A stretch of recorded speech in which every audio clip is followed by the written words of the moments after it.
You walk into the pet store for a simple $15 bag of dog food, but somehow you leave with an $80 bag of artisanal kibble, a new orthopedic bed, and a monthly subscription box full of toys your dog will destroy in minutes.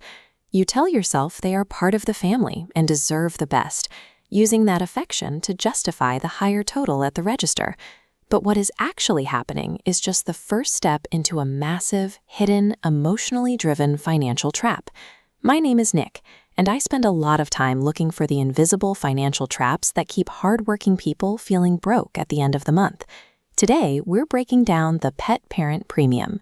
The pet industrial complex has developed a system that targets our emotions, creating a significant drag on middle-class wealth. To understand how a few bags of treats can derail a retirement plan, we have to look past the simple monthly bills and calculate the true long-term cost of these choices. Over the last decade, our relationship with animals changed. We transitioned from being pet owners to pet parents.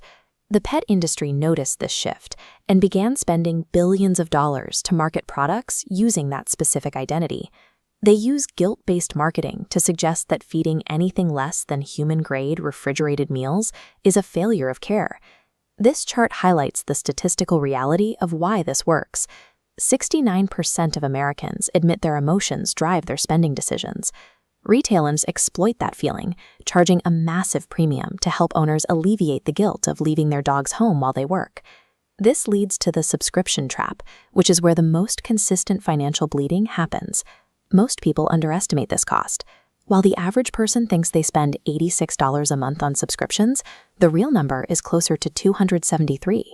Adding boutique food, daycare, and toy boxes easily tacks on an extra $200 to $300 every month above the baseline cost of keeping an animal healthy. But every dollar spent on this lifestyle has an invisible second price tag.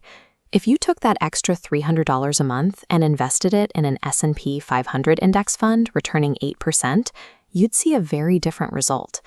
Over the 15-year lifespan of a dog, that money compounds to over $100,000. You are trading $100,000 of your own future financial freedom so your dog can eat better than you did in college.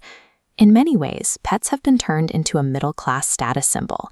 Buying a $4,000 boutique breed and dressing it in matching jackets is often about signaling to the neighborhood that you are doing well.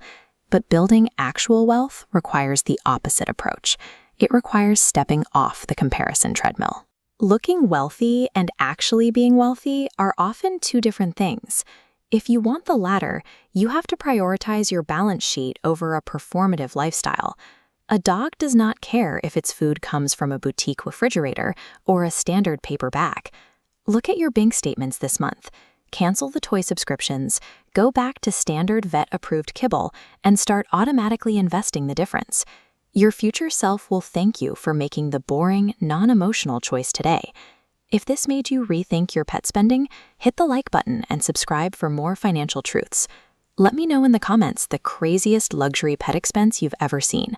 I read every single one. I'll see you in the next one.